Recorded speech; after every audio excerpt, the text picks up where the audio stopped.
When I was younger, I used to think that Indians were naturally great at everything. We were intelligent, we dominated in maths and science, and we had strong moral values which was backed by a culture which was thousands of years old. And that's the story we keep telling ourselves, that we are unique, we are special. But the more I zoomed out, the more I start questioning this narrative. Because when you look outside India, you realize that every country has its own culture, an own way of moving forward. In many places, you see discipline in daily life, civic sense in how people treat their public spaces, and kind of patriotism that isn't about shouting slogans, but about keeping their homeland clean, safe, and respected. That too is culture, that too is greatness. And when I observed this, I started wondering why we are not on that track. Especially our generation, people in their 20s. We are kind of stuck in between. We want to copy what others are doing. But when we get chance to embrace our culture, we feel embarrassed. It's almost like we are cut off from both sides. On one hand, we don't fully embrace our tradition because they haven't been presented in a modern and attractive way. On other hand, we can't fully live like other societies because that's not who we are.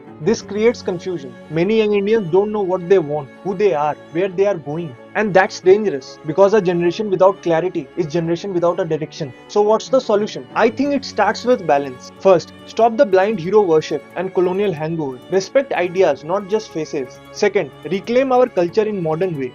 Ancient does not mean outdated. We should interpret our values, discipline, respect, and learning, and apply them in today's context. Third, learn from other nations without blindly copying them. Their discipline, their ability to create systems, their civic sense. These are things we can adopt without losing ourselves.